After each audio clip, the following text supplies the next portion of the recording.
Juvenile crime was one of the big stories of 2019. And that's why our entire News Channel 5 Investigates team took an in-depth look at Tennessee's juvenile justice system. Our chief investigative reporter, Phil Williams, discovered a revolving door that puts violent repeat offenders back out on the streets time again and again. Troubles of this world.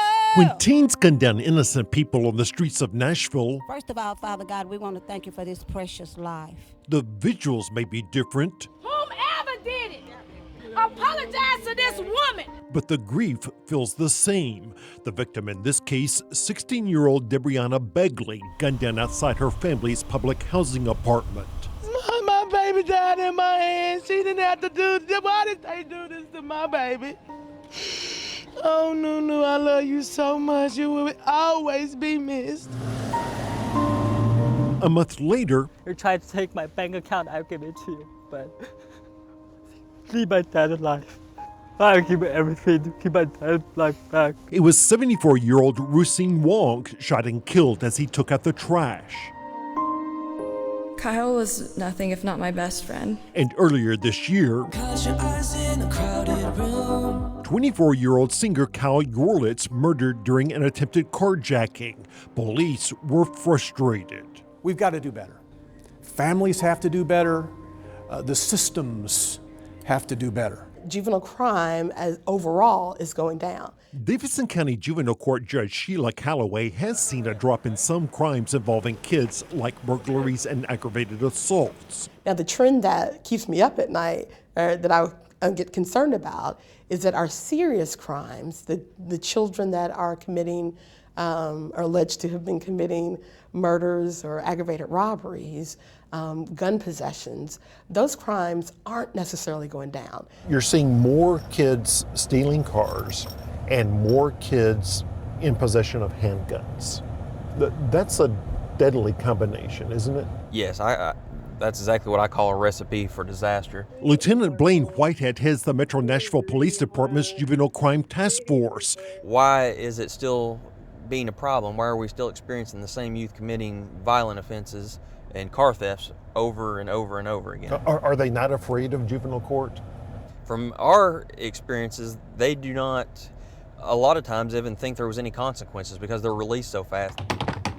By law, most juvenile criminal histories are confidential, but News Channel 5 Investigates obtained juvenile crime data going back almost 8 years. While it did not contain names, by cross-checking specific charges with the dates of known crimes, we developed unprecedented insight into the path that sometimes leads to murder. What we discovered is a revolving door that often puts teen offenders, in some cases deeply troubled children, back out on the streets again and again and again.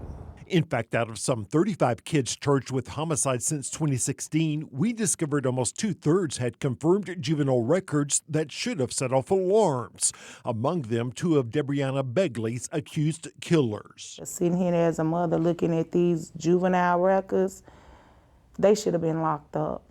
We showed Debrianna's mother what we uncovered. 16-year-old Jamarius Hill was first arrested for theft of merchandise at age 12. By 14, it was handgun possession and evading arrest. At 15, he pulled off a carjacking charged with aggravated robbery, auto theft, and handgun possession. He was put on intensive probation. Within 6 months, he was arrested twice more. The same way these kids getting out here doing these crimes as like an adult doing crimes, they need to be charged as adults doing these crimes. Locking them up is not always the best answer. Judge Calloway says she's trying to provide interventions that give kids a chance to become productive members of society and not inmates that taxpayers will have to pay to keep behind bars for the rest of their lives. But some people will say locking them up protects the public. What we have to do in order to protect the public is to put more services and resources into every child. Shot him, dragged him out here. The murder of the Asian tourist Rusine Wong came just 8 months after the alleged shooter, 16-year-old Maisha Brown, was arrested for auto theft and other charges. Just 2 months before the shooting, she'd been arrested for handgun possession and released on intensive gang probation. He was just always a sweet and genuine guy. When Cal Yorlis was killed during an apparent carjacking, all 5 of the suspects, ages 12 to 16, were known to police. Our investigation discovered that one of the suspects, a 13-year-old boy whose name has not been released, had been arrested for auto theft less than 3 weeks before. The juvenile law prohibits local detention facilities, local judges from detaining juveniles in many of the situations where they need detention the most. Former juvenile prosecutor Jim Todd said that in many cases the judge's hands are tied because detention is not a tool that can be used for nonviolent offenses. The first time a 12-year-old steals a car and is arrested with some crack cocaine, they're going to get sent home that night. The mother that wasn't watching him at 2 a.m. is going to get called and say, come get your kid, because by law in Tennessee, they can't be detained.